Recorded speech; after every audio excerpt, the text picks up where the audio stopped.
আব্বা মার চাইতে বড় আপন আছে? আব্বা মার চাইতে আপন কেউ নাই, দোয়া পাওয়ার যোগ্য তাদের চাইতে বেশি কেউ নাই।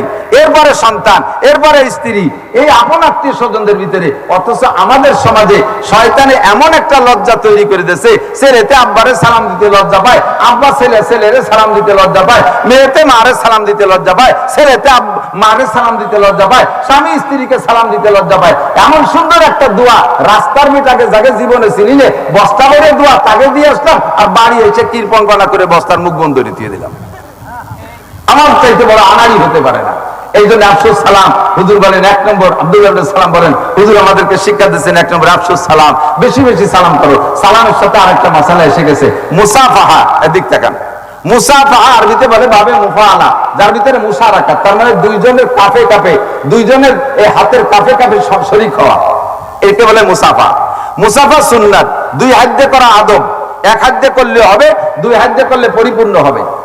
তবে ছোটরা যদি বড়দের সাথে মুসাফা করতে যায় 1 হাত দিয়ে করা আদবের খিলাফ, 2 হাত দিয়ে।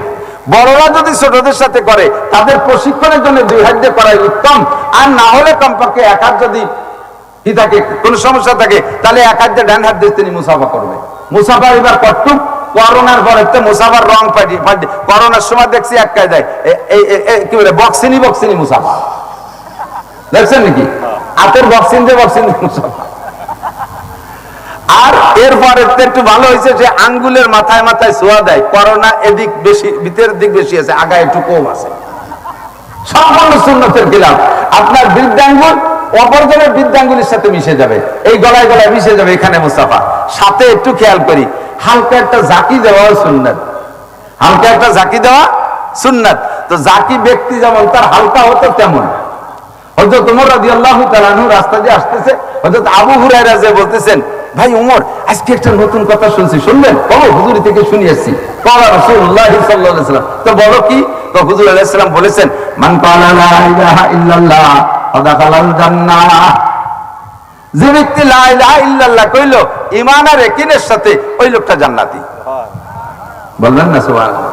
নবী পাকের সহিহ হাদিস, লা তাহজান ওয়া লা তাখাফ, ভয় পেন না, টেনশন করেন না। হুজুর বলেছেন, মান ক্বালা লা ইলাহা ইল্লাল্লাহ ফাদাখালাল জান্নাহ। যে ব্যক্তি লা ইলাহা ইল্লাল্লাহ পড়লো ঈমানের সাথে ইয়াকিনের সাথে, ও জান্নাতি হয়ে গেল। বলার সাথে সাথে ওমর বড় জুয়ান ছিল, খুব জুয়ান, লম্বা ছিলেন।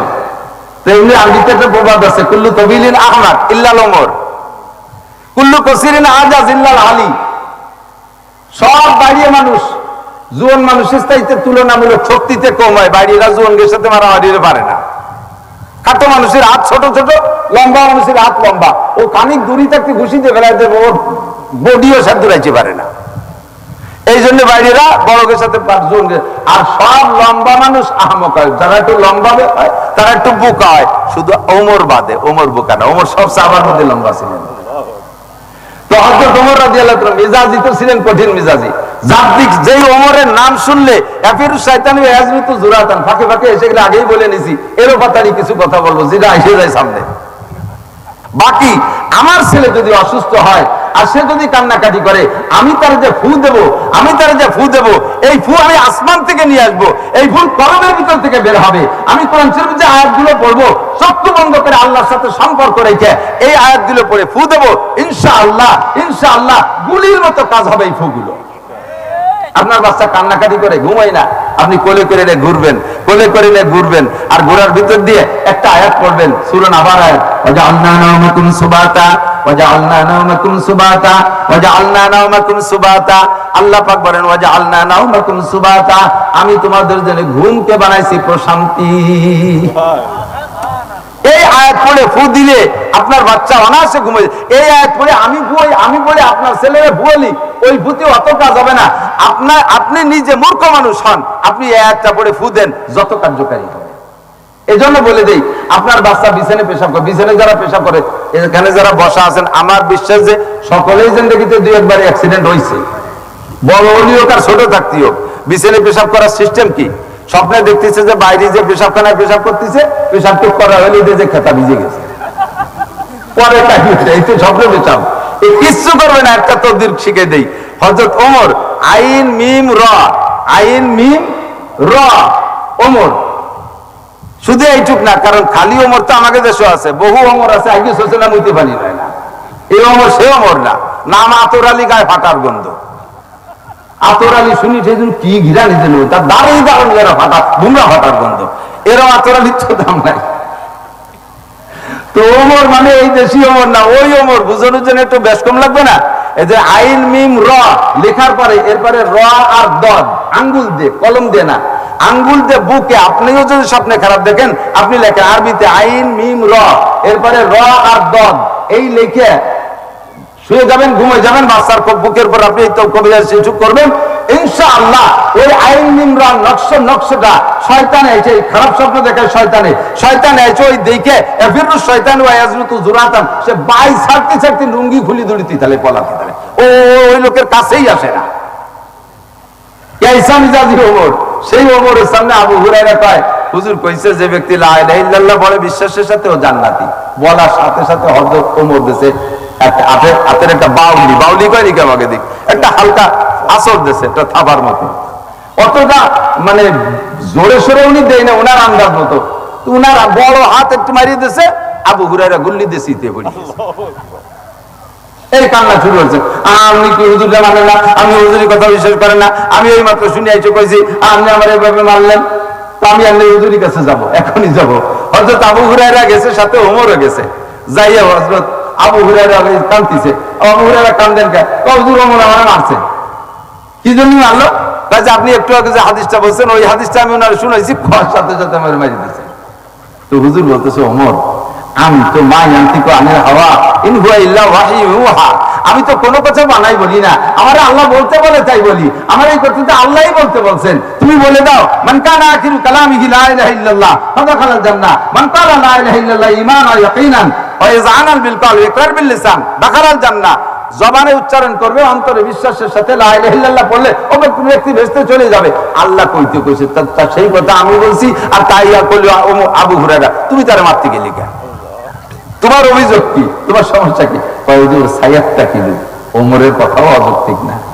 সাইয়াদটা কিলু হাদিসের শব্দ এরকম, যদি এই হয় যে শুধু লা ইলাহা ইল্লাল্লাহ পড়ে বসে জান্নাতে চলে যাওয়া যাবে, তাহলে হাজার হাজার মানুষ শুধু লা ইলাহা ইল্লাল্লাহ টুকরিয়ে পড়ে তাকে নামাজ কালামের দ্বারে আসবে না, রোজা নামাজের কাছে যাবে না, ভালো কাজ করবে না, তেলাওয়াত করবে না, শুধু লা ইলাহা ইল্লাল্লাহ নিয়ে মরার জন্য অপেক্ষা করে বসে থাকবে। সাইয়াদটা কিলু, এরপর তাকুল করে বসে থাকবে।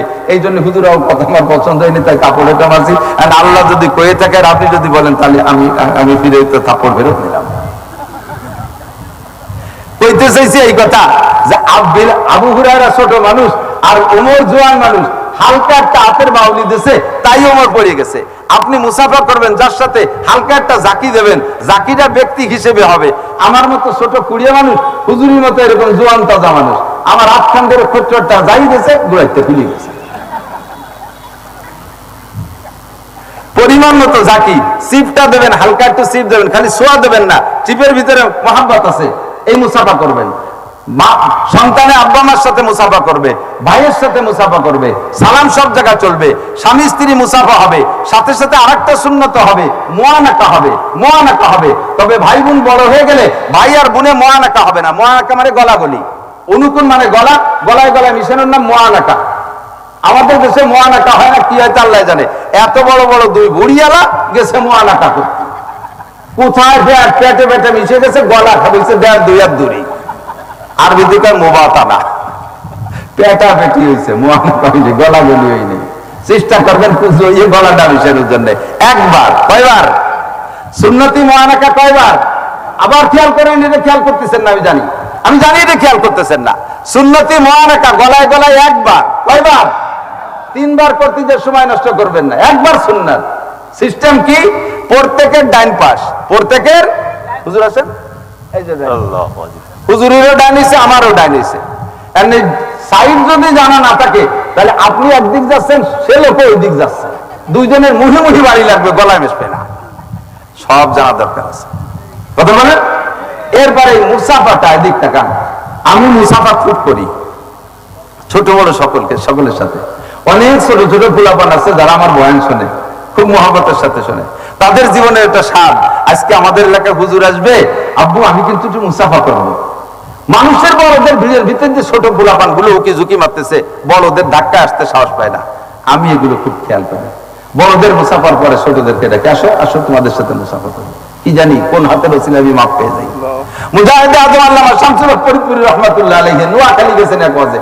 হযরত মাওলানা আলী হোসেন সাহেব হুজুর রাহমাতুল্লাহ আলাইহি তো আপনারা মুরব্বিরা চিনতেন, খুলনার হুজুর আলী হোসেন সাহেব বক্তা ছিলেন, পুলিশ লাইনের ইমাম। হুজুর বলতেছেন যে বেটা, আমি তখন লালবাগে জালালাইন পড়ি, একটা হাফেজ, ইংরেজিও পড়ি, বাংলাও জানি, আর জুয়ানো সেরকম হুজুরের খাদেম। হুজুরকে আলিয়ে যান, নোয়াখালী মাহফিল আছে, যাবি? বলে জি হুজুর যাবো। হুজুর পেলিকে নাকি চলে গেছি, বিশাল মাহফিল, সদস্য হুজুর আসছে, পুরো নোয়াখালীর মনে হয় দিনদার ইমানদার কেউ আসতে বাকি নেই। কিন্তু হুজুর সেদিন খুব অসুস্থ। হুজুর আমারে বলতেছে, বেটা এত বড় মাহফিল, এ তো ফাঁকি দিয়ে যাওয়া যায় না, 10-20 মিনিটের বেশি আমার কথা বলার শক্তি নেই, এদের তো একটু তৃপ্তি দিতে হবে, তুই কি পারবি ওয়াজ করতে? হুজুর আপনি একটা ফু দেন গালে, মুখে একটা ফু দেন। ফু দিয়ে দেশে গেলাম ওয়াজ করতে। 2.5 ঘন্টা বয়ান করছে, মা নাচতেছে, সব আমার ভক্ত হয়ে গেছে।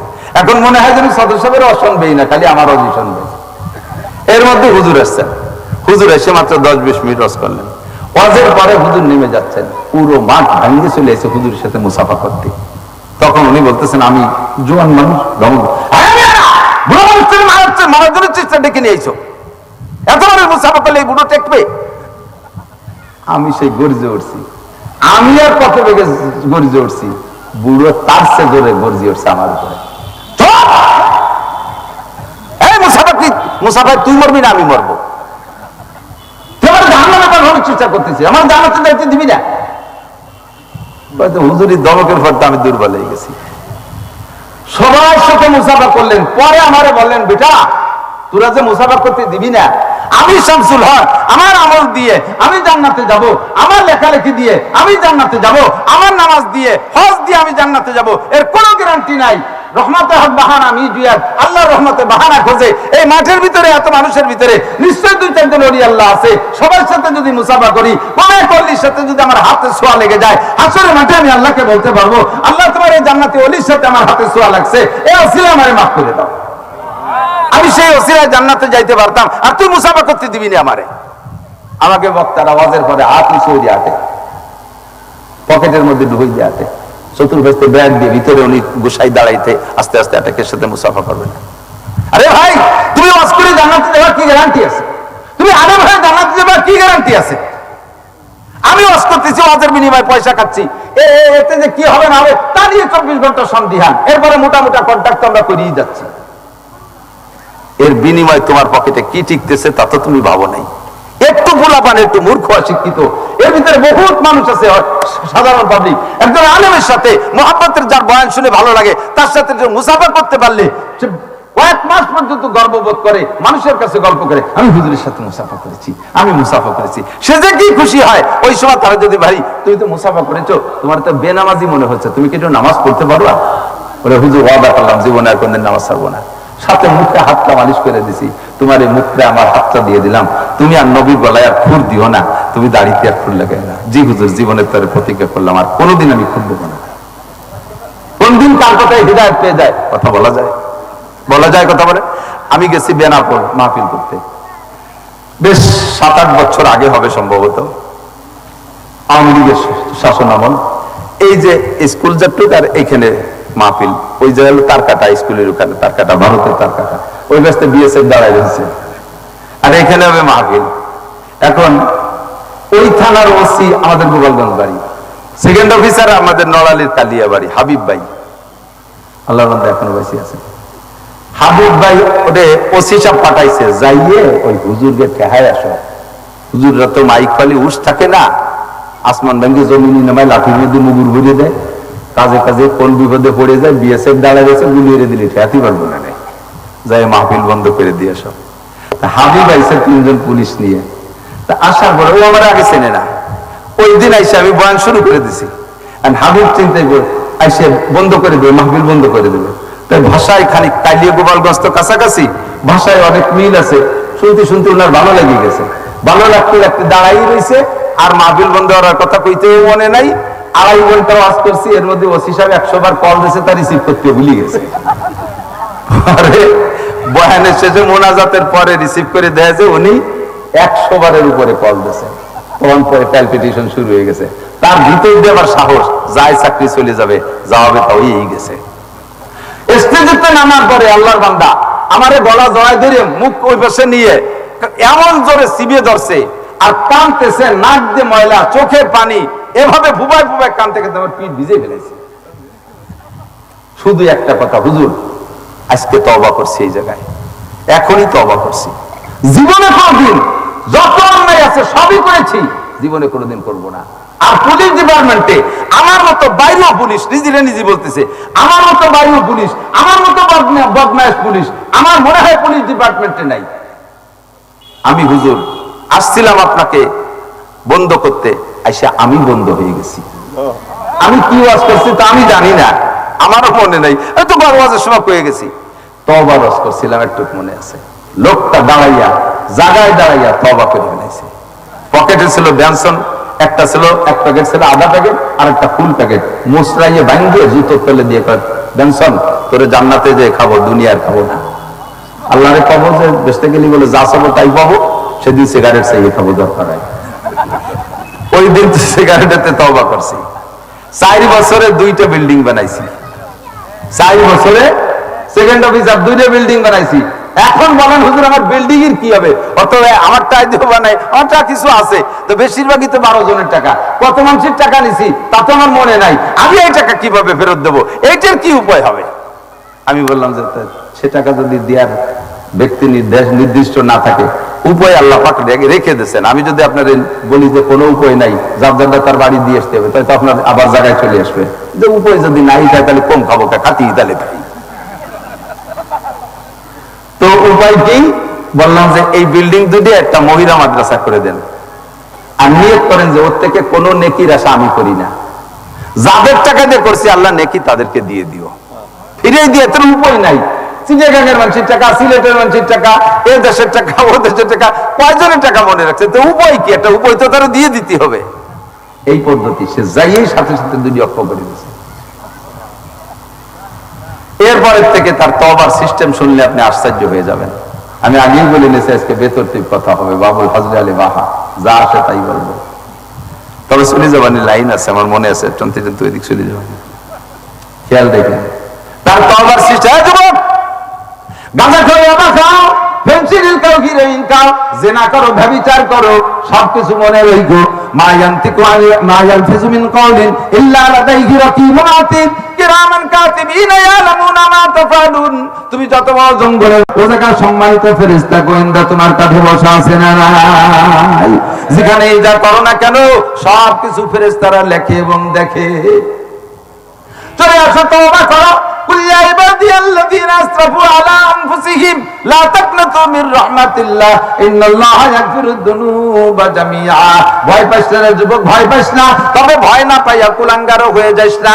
ভয় পা, আল্লাহকে ভয় পেয়ে চলে আয়।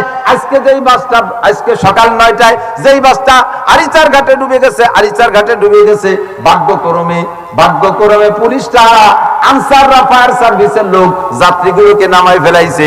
যদি যাত্রী না নামতো আর 50 জন যাত্রী ভিতরে থাকতো, একজন মানুষও বাঁচত বলে আশা করা যায় না।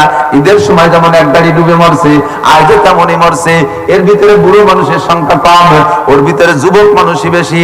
আইসরের ছুটিতে বাড়িতে ঢাকায় চাকরি করতো, সেই চাকরি তো আর 80-90 বছরে বুড়োরা করে না, 100 বছরে বুড়োরা করে না, ইয়াং জেনারেশনই করে। এমন করে রাস্তাঘাটে কতজন মরতেছে।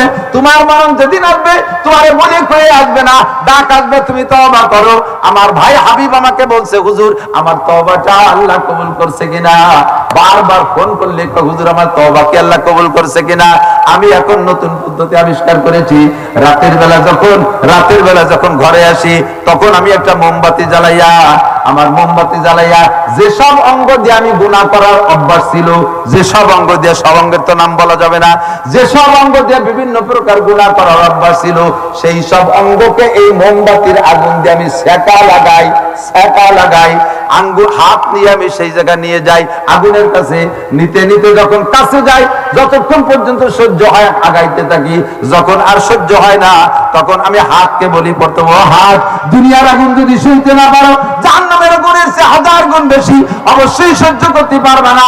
যদি না পারো, তাহলে এই আগুন হাতে ছোঁয়া লাগবে, যে কারণে সেই কারণ তুমি আর করতে পারবা না। হারাম টাকা ধরতে পারবা না, হারাম কিছু হাত দিয়ে ধরতে পারবা না, পরের মেয়ের গায়ে হাত দিতে পারবা না, জুলুমের লাঠি তুমি চালাইতে পারবা না। ও হাত, সাবধান হইয়া যাও। জিহ্বে আমি মোম দিয়া, মোমের আগুন দিয়ে জিহ্বেরে সেকা লাগাই। হুজুর দেখলে আশ্চর্য হবেন, আমার জিহ্বা পুড়ে গেছে, মোমের আগুন দিয়ে সেকা লাগাই। ও জিহ্বা, তুমি যদি এই মোমের আগুন সহ্য করতে না পারো, দুনিয়ার সব আগুনের মধ্যে মোমের আগুন দুর্বল। কাষ্ঠ যত দুর্বল হয়, আগুন তত নরমাল হয়। কাষ্ঠ যত শক্ত হয়, আগুন তত শক্তিশালী হয়। মোমের আগুন একেবারে দুর্বল আগুন। তুমি যদি এই আগুন জিহ্বা সইতে না পারো, জাহান্নামের আগুন তুমি সইতে পারবা না। আর তাই যদি না পারো, তাহলে সেই জাহান্নামের আগুন খাওয়া লাগে যে কাম করলে, ও জিহ্বা তুমি সেই কাম করতে পারবা না। শুধু বেকার জিহ্বায় তোমারে দেব না। আগে বিরিয়ানি, পোলাও অনেক কিছু খাইছি, রোজ ছাড়া রাত্রে খাইতে পারতাম না, খাসির বিরিয়ানি ছাড়া খাইতাম না। এখন কোন মতে 2টা রুটি বানাই, বেতন ছাড়া 1 পয়সা মিটানি ভাবে কামাই করি না। আমার নিজস্ব জানা মতে ওই লোকটার টাকা থেকে 2টে তালবে আলিমকে নাহবেমির 4র্থ শ্রেণী থেকে পড়াইতে পড়াইতে 2জন এবার মাওলানা পর্যন্ত চলে আসতেছে। বেতন পাইয়া একেবারে সর্বপ্রথম মাদ্রাসার 2টা ছাত্রকে 5000 টাকা পাঠাইয়া দেয়।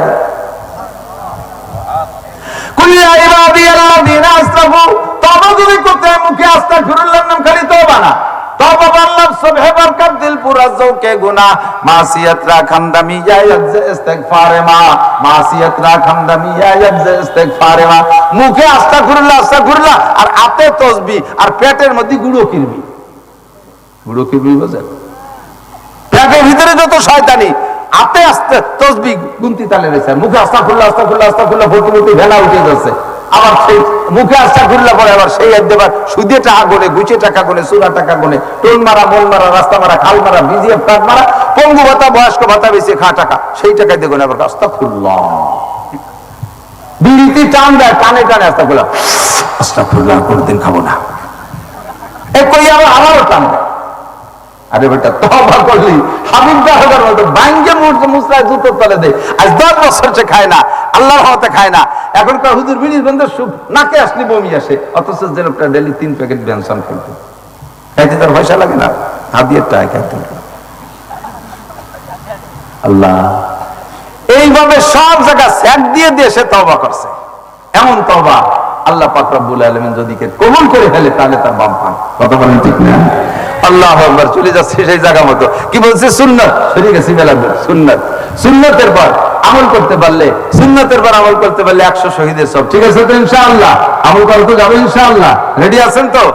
কি বলছি? সালাম, মুসাফা, তারপরে মুআনাকা, তাই তো? সালাম, মুসাফা, মুআনাকা। মুআনাকা কার সাথে কিভাবে করবেন তাও বললাম। এরপরে মুসাফা। এই মুসাফা কার ছোঁয়ায়, ওই কথাতে চলে গেছি যে কার কথায় কোন দিন হিদায়াত কে পেয়ে যায়। আমারে বন্ধ করতেন যে সেই হিদায়াত পেয়ে বাড়ি গেছে। আমি এর ভিতরে একজন মুসা, আরে আমি মাওলানা নাসির জান্নাতে যাবো, তার কি ওয়ারেন্টি আছে? আপনারা কেউ জান্নাতে যেতে পারেন। জান্নাতি মানুষের সাথে আমার মুসাফা করা থাকলে কিয়ামতে বলবো, রব্বুল আলামিন আমি ওই জান্নাতের সাথে মুসাফা করেছিলাম, আমার একটু ব্যবস্থা করা যায়। আপনাকেও বলতে পারো, ও ভাই আপনাদের ফকিরাট আমি মাহফিলে গিয়েছিলাম, আপনাদের খুলনায়, আমাদের চেনেন নাকি? মনে, ও হুজুর তাই আপনি এত বড় বক্তাতে আপনি ধরা খাইছেন কি কারণে? এত বড় হুজুরে কি ধরা খালেন, কি আকাম করে ধরা বললেন? আকাম তো আমি জানি আর আল্লাহ জানে, বলার তো কায়দা নাই। ভাই তুই একটু সুপারিশ কর, আল্লাহ আমারে মাফ করে দিতে পারে। আপনি তখন বলবেন আল্লাহ হুজুরি ওয়াজেই তো আমি দাঁড়িয়ে রাখছি, নামাজ কালাম পড়ে আমি বেসতে যাই, হুজুর কোন আকাম করে ধরা খাইছে, হুজুর একটু মাফ করে দাও। আপনার কথা আমার সুপারিশ, আপনার সুপারিশ আমি জান্নাত পেয়ে যেতে পারি। আমি আমার আমলের উপর কোনো নির্ভর করতে পারি না। 24 ঘন্টা সংসার মধ্যে কাটাই। আরে কি করলাম? এই হায়াতের 56-57 বছর চলে গেল, কি করলাম ডাকি? আমি দিন শিখছি, আমি আলেম, আমি উম্মতরে কি দিতে পারছি, নবীওয়ালার দায়িত্ব কি পালন করতে পারছি, এই নিয়ে আমি 24 ঘন্টা সন্দিহান। কাজেই আমি আপনাদের সকলের সাথে মুসাফা, তবে খেয়াল রাখবেন এই বেচারা কত দূর থেকে আসছে, 2 ঘন্টা ওয়াজ করলো, এরপরে যদি 5000 খানিক মানুষের সাথে মুসাফা করতে হয়, তাহলে এটা কষ্ট হয় না? এটা বিবেচনা আপনাদের, এটা বিবেচনা। আমার হাত উন্মুক্ত, কিন্তু আপনি তো আমার দিক খেয়াল রাখতে হবে। আরেকটা কথা না বলে পারতেছি না, আসার পরে আমরা যখন এসে নেমে পড়ি, তখন কয়েকটা আদবের কথা আমার বলাই লাগবে। গাড়ি নিয়ে আসছে, আসার সাথে সাথে মহব্বত করে আসছে, এটা জেনারেল সিস্টেমের ভদ্রতা। আমার এটা বিবেকে পছন্দ হয় না। সেটা হলো গাড়ি দাঁড়ানোর সাথে সাথেই আইসা কর্তৃপক্ষ দড়ির গেটটা টান দিয়ে খুলে ফেলে দেয়। গাড়ির গেটে আপনি হাত দেবেন না, কথাটা মনে রাখবেন। গত বছরে এই বছর আমার এই নতুন গাড়ির আগে একটা গাড়ি ছিল, এইভাবে টান দিছে, ভিতর দিয়ে লক করা, খোলে না, এমন জোরে টান দিছে লকটা ছিল চলে গেছে। যা হজের হাদিয়া দিয়েছে সে লক কিনাটা হয়নি। এটা খুলবেন না।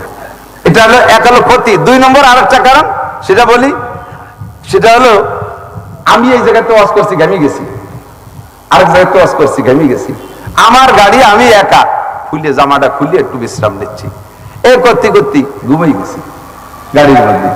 ড্রাইভার এসে এই জায়গায় উপস্থিত হয়েছে, লোকজন প্রধান বক্তা আছে, প্রধান বক্তা আছে, 40, 50, 60 জন আইসি। আপনি গেটটা খুলে দিয়েছেন, দেন যে হুজুর লুঙ্গি করে খালি গায়ে শীত হয়ে রয়েছে। এটা আমার জন্য তো অপরাধ, এটা লজ্জার বিষয়। আপনি আমার গাড়িতে হাত দেবেন না, আপনি বাইরে থাকবেন। আমার গাড়ি আমি আটকাতেও পারি, খুলতেও পারি, এটা আমার দায়িত্ব। আমার কখন বেরোনোর সময় হবে আমি হিসেব করে টাইম মতো বের হবো। এরপরে ভিতরে আসার পরে আর কিছু কথা আছে। ভিতরে আসার পরে দলে দলে মুসাফা, ঠিক আছে, এটা আমি আমার জন্য আমি অনুমতি দিছি। ভিতরে যখন তার মুসাফা, তবে মুসাফা করিয়ে জায়গায় বসিয়ে থাকে, মুসাফা করেই বসে পড়ে, মুসাফা করেই বসে পড়ে, মুসাফা। আমারটা আমি বলতেছি, জায়গা বিশেষ যেখানে যেরকম সেখানে সেরকম মুআমালা করবেন। বুঝতে হবে এই পরিবেশে আমার বসাটা কামনা করে কি করে না। আদাবুল মুআশারা। দলে দলে ওলামায়ে কেরাম আইছে, দলে দলে সাধারণ মানুষ আইসে মুসাফা করে করে হুজুরের ওই খানকা ভরিয়ে ফেলাইছে। এই ভরিয়ে ফেলাই কেউ উঠতেছে না। এখন কর্তৃপক্ষ আমার জন্য প্রাইভেট একটু নাস্তার ব্যবস্থা করছে। আমি বলছি যে আমি বজের আগে বিস্কুট ফল ফল খাই না, 2-1 সিটেই ফিটে হলি একটু খাই, আর খালি পেটে তো ওয়াজ করা যায় না, আর ভাত খাইয়ে ওয়াজ করতে কষ্ট হয়। দেন না হাফেজ সাহেব রমজান মাসে খাইয়ে তারাবি পড়ায় না, তারাবি পড়াইয়ে খায় মাত্র আধা ঘন্টার তারাবি, তাতে যদি সে খাইয়ে পড়াতে পারে, আমি 2 ঘন্টা সিল নেবো এই পেট ভরে খাইয়ে দিয়ে। আর খালি ডোল বাজে ভালো, বড় ডোলের দিলে ভ্যাট যায়। এই জন্য আমি আগে খাই না। তবে একেবারে খালি পেট হলে ক্ষুধা লাগে, কষ্ট হয়। তাই এর জন্য আমার জন্য ইমাম সাহেব বা মাদ্রাসাওয়ালা সেটুক ব্যবস্থা করছে, বাড়িওয়ালা সেটুক করছে। কিন্তু যে পরিমাণ মানুষ বসে রয়েছে, না পারতেছে তাকে চলে যাইতে কইতে, না পারতেছে ওর মধ্যে মেরে 2 সিটেই ভিটে দিতে, খালি আসতেছে একটা হুজুর আবার খালি করে এটা যাইনি হুজুর, আচ্ছা ঠিক আছে হুজুর থাক। স্টেজে যখন যাবো সেই সময় সেটা হুজুর আপনার সেই প্রাইভেট নাস্তাটা তো দিতে পারলাম না। আমি কই যে এই কয়জনটা বাক করে দেন, ওরা খান। আপনি আসবেন, মুসাফা করবেন, সাক্ষাৎ করে চলে যাবেন। আবার কেউ কেউ আছে যে কয় হুজুর আসবে শুরুতে আইসে বসে, সব কয় হুজুরের সাথে নাস্তার ভাগ নাই, এটি করবেন না। বাকি আরেকটা জিনিস খেয়াল, ক্বালা রাসূলুল্লাহ সাল্লাল্লাহু আলাইহি ওয়াসাল্লাম আদাবুল মুআশারাত, এই সমস্যাগুলো হয়। আমি আসছি ক্ষুধার্ত, জানাই শোনাই আসছি, আমি কিছু খাইতে চাচ্ছি, তা না দিয়ে হুজুর বসেন, শেষবারে একবারে গরু জবাই দিছে এই মাত্র, শেষে ভালো করে জবাইটা ওই দিয়ে রান্না বান্না করে একবারে খাওয়াবো। আমার সেই সময় চাইলে পান্তা ভাতই খুশি হয়ে যাই। আদাবুল মুআশারাত, মেহমানের রুচি সম্মত। হুজুর বলে মান কানা ইউমিনু বিল্লাহি ওয়াল ইয়াউমিল আখির ফালইউকরিম যায়ফা। তোমরা যদি আল্লাহকে বিশ্বাস করো, আখিরাতকে বিশ্বাস করো, তাহলে মেহমানকে তার রুচি যাচাই করে সেভাবে মেহমানদারি করো। আপনি জিজ্ঞাসাও করতে পারেন, হুজুর আপনি কি খেতে ভালোবাসেন?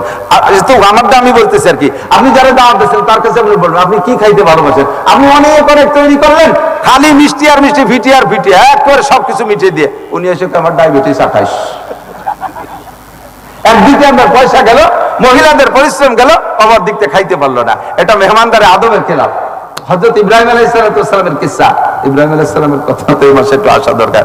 ইব্রাহিম আলাইহিস সালামের কাছে 8 জন আইছে মেহমান। কয়জন? 8 জন। সূরা জারিয়াতের মধ্যে আছে উনি 3 দিন খানা খায় না। ইব্রাহিম আলাইহিস সালামের 3টে স্বভাব ছিল। একটা হলো উনি মেহমান ছাড়া খানা খায় না, 2 নম্বরে অনার্থক সময় নষ্ট করে না, 3 নম্বরে দিন ও দুনিয়া একসাথে যদি উপস্থিত হয়, দিন তো দিন ধর্ম, আর দুনিয়াটাও বৈধ, তো বৈধ দুনিয়া ধরতে গেলে দিন ছুটে যায়, আবার দিন ধরতে গেলে দুনিয়াও ছুটে যায়, আবার দুনিয়াটাও খুব জরুরি। তো এইরকম মুহূর্তে উনি দিনকে প্রাধান্য দিয়েছে দুনিয়াকে ছেড়ে দিয়ে। কথা কি বলছেন নাকি? 1 নম্বরে মেহমান ছাড়া খাইতেন না, 2 নম্বরে সময় অপচয় করতেন। এই যে চার দোকানে বসে, আপনাদের দিক আছে নাকি আমি জানি না, বুড়োরা সংসার থেকে রিটায়ার্ড হয়ে গেছে, যারা ছেলেরা কামাইয়ের বস্তা করে টাকা দেয়, বাপে খালি ভাঙ্গে চড়ে আর খায়। এই বাপের তার কোনো কাম নাই, উনি রিটায়ার্ড। উনি সকাল 8টায় যে চার দোকানে বসে, উনার ভাষার ঘষায় বেঞ্চ পাল্টানো লাগে মাসে 2 বার। আজান দিলি পরে ওই জায়গাতে বাড়ি চলে যায়, মসজিদে যায় না। এই যে সময় নষ্ট, কিয়ামতে আল্লাহর কাছে জবাব দেওয়া লাগবে। ইব্রাহিম আলাইহিস সালামকে আমি যেখানে বসা আছি এখান থেকে উঠে ওই জায়গা আমি বসি না, যদি ওই জায়গা আমার এই দুইটা লাভের একটা লাভ না পাই, একটা হলো ওখানে উঠে বসলে যদি আমার আখিরাতের লাভ হয় তাহলে এই জায়গা থেকে ওই জায়গায় যে বসবো, নাহলে বসবোই যেহেতু, তো এখানেও বসা ওখানে বসতে ও জায়গা বসবো কেন? আমার ঘরে বসা, আমার মসজিদে বসা, আমার মাদ্রাসায় বসা, ওয়াজের মাঠে বসা, এখানেও বসা, চার দোকানে বসা, ও জায়গায় বসলে দুনিয়ার পচা দরবার, কথায় কথা আইছে যা না পেয়ে পারি না। চার দোকানের দুনিয়া নাম কয়টা নাম খেয়াল করেন, চার দোকানের কয় নাম আমাদের বাংলাদেশে? একটা হলো দারুল ইফতা, ওলামায়ে কেরাম বলছে দারুল ইফতা মানে যেখান থেকে ফতোয়া সাপ্লাই হয়, যেমন খুলনা দারুল উলুম, গোলাম মুফতি গোলাম রহমান শাহ ফুলবাড়ি গেট মাদ্রাসা, এগুলো হলো দারুল ইফতা, এই জায়গাতে ফতোয়া সাপ্লাই হয়। আমাদের দেশের সব চার দোকানগুলো দারুল ইফতা, ওইতে ফতোয়া সাপ্লাই হয়। হুজুর বসে রয়েছে, হুজুর বসে রয়েছে প্রিন্সিপাল সাহেব, হুজুরের কাছে একজন জিজ্ঞেস করছে, হুজুর এই মশালাটা কি হবে, উত্তর কি? তো হুজুর ভাবতেছে যে কি বলবে, এর ভিতরে আরে কপাল, বিড়ি খাওয়া মুক্তিরা জাগিয়ে দিচ্ছে ফতোয়া, বিড়ি দুমো আর মশলা বক বক করে বাড়িতে দিতে, অথচ আগে সোচনা মুইতে পারি না। দুই নম্বর হয়েছে এই চার দোকান করছে মিনি সংসদ ভবন, ওই জায়গায় যারা বসে এরা অনির্বাচিত এমপি, ভোট কিছু লাগে না, বুদ্ধি চিলিয়ে এই বর্তমান এমপি সাহেব বলত, কিছু বোঝে না, তারেক জিয়া বলত, বিরোধী দল বলত, হুজুর বলত, সে হুজুর বলত, বুদ্ধিমান কয়টা রেখে ভোট দিল না, তাই চার দোকানে বসে গাছা পিতা নিতে। এই যে ভাও সময় নষ্ট, সময়ের মালিককে মহিলারা বসে কাম নেই কাজ নেই, এদিক দেখেন মহিলারা রিটায়ার্ড হয়ে গেছে সংসার থেকে, একটু জবাব দেন মুরব্বীরা। আগে মাছ চাষিরা বাগানের পাতা কুড়াইয়া বাঁশ ফাড়িয়ে বিলির থেকে লম্বা লম্বা নাড়া আনিয়ে দিতেন, তাই কাটিয়ে চুরাইয়ে রান্না করতো, মনে আছে নাকি? ঠিক না? আর এখন সব অটো, রাইস কুকার, তারপরে প্রেসার কুকার, নাকি প্রেসার কুকার, প্রেসার কুকারে 3 ফুসি গোস্ত হয়ে যায়, রাইস কুকারে চুলো লাগে না, ঘর বাড়ি লেপা লাগে না, দুয়া বুয়া সব পাকা পোস্তা, উঠানো পাকা হয়ে যাচ্ছে, কারেন্টের ফ্যান, কোনো কিছু লাগতেছে না। আগে বাচ্চা কাছে হওয়ার আগে 40 কেন কুটি খেতা বানাইতো, মনে আছে নাকি মহিলারা? এখন সে কুটি খেতা নাই, প্যাম্পাস কিনে সব সাফ করে দিচ্ছে। এরপরে শীতকাল আসলে ল্যাপ সেলাই, সব বাদ কম্বল কিনে নিয়ে আসো। এরপরে সুন্দর সুন্দর কাঁথা সেলাই করতে মুরব্বীরা বলেন, এখন সে কাঁথা আছে নাকি? 150 টাকার কম্বল হয়ে গেছে তার পরিবর্তে। আগে খেজুরি পাতা দিয়ে বাটি বুনইতো, এখন সে বাটিও লাগতেছে না, 250 টাকা দিয়ে প্লাস্টিকের বাটি। সব কাজের থেকে মহিলাদেরকে রিটায়ার করে দিছি। এখন তাকে সময়টা কাজে লাগাবে কোন কাজ? ফেসবুক আর ইউটিউব আর গুগলের মধ্যে ডুইয়ে গুগল চিপতে তালে দিচ্ছে। দুনিয়ার কাম, 2-3 ছেলে মেয়ে ভেলাই তুইয়া আগেই বলে নিচ্ছে, আইনি যা আসে তাই করবো। দেখান 2-3 ছেলে মেয়ে ভেলাই রেখা মা আর একজনের সাথে চলে যাচ্ছে, এই অ্যাক্সিডেন্ট কি এদিক ঘটে? আছে না? এরা আন্তর্জাতিক সুন্নত হয়ে গেছে, এটা আন্তর্জাতিক সুন্নতে পরিণত, নবীর সুন্নত না, শয়তানের সুন্নত। এই জাতীয় মহিলাদেরকে দেখে কুত্তই বমি উড়িয়ে দেয়। কুত্তই শুনতে পারলি ওই এলাকায় খায় না, না কেন আমার তা ঠিক হবে না। এরা আমাদের সাথে কয়েক গ্রেড উপরে, এরা ক্লাসে উঠে গেছে। মানুষকে আল্লাহ তাআলা বলেন, ওয়ালাকাদ যারানা লি জাহান্নামা কাসীরাম মিনাল জিন্নি ওয়াল ইনস লাহুম কুলুবুন লা ইয়াফকাহুনা বিহা ওয়া লাহুম আযানুন লা ইয়াসমাউনা বিহা ওয়া লাহুম আ'য়ুনুন লা ইবসিরুনা বিহা উলাইকা কাল আনআম বাল হুম আদাল্লু উলাইকা হুমুল গাফিলুন। আল্লাহ পাক বলেন, এক শ্রেণীর মানুষ, জিন আর ইনসানের জন্য আমি জাহান্নাম তৈরি করেছি। তারা কারা? যাদের দিন আছে বুঝবে না, ব্রেন আছে বুঝবে না, মাথা আছে, সায়েন্স বোঝে, বিজ্ঞান বোঝে, অঙ্ক বোঝে, ইংরেজি বোঝে, বাংলা বোঝে, ক্রিমিনালি বোঝে, ফটকামি বোঝে, তারপরে ফাঁকিবাজি বোঝে, দুকাবাজি বোঝে, সব বোঝে, আলহামদুলিল্লাহ বোঝে না।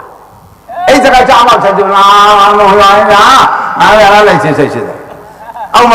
পড়ে, যা বোঝার দরকার তা বোঝে না, জান্নাত বোঝে না, জাহান্নাম বোঝে না, নবী বোঝে না, আখিরাত বোঝে না, আল্লাহ বোঝে না, কুরআন বোঝে না, হাদিস বোঝে না, ফরজ বোঝে না, ওয়াজিব বোঝে না, সুন্নাত বোঝে না, ক্রিমিনালি বোঝে, তন্মারা বোঝে, মনমারা বোঝে, ফাঁকিবাজি বোঝে, গালাগালি বোঝে, মদ গাঁজা বোঝে, দুনিয়ার সব বোঝে, এই বোঝে না এক।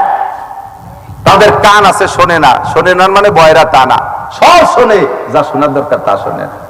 কথা বল, সময় বেরিয়ে যাচ্ছে, ব্যাখ্যা বেশি বাড়াচ্ছি না। 3 নম্বরে তাদের চোখ আছে, যা দেখা দরকার তা দেখে না, দেখে যাইয়া Facebook, YouTube, Google, game, television.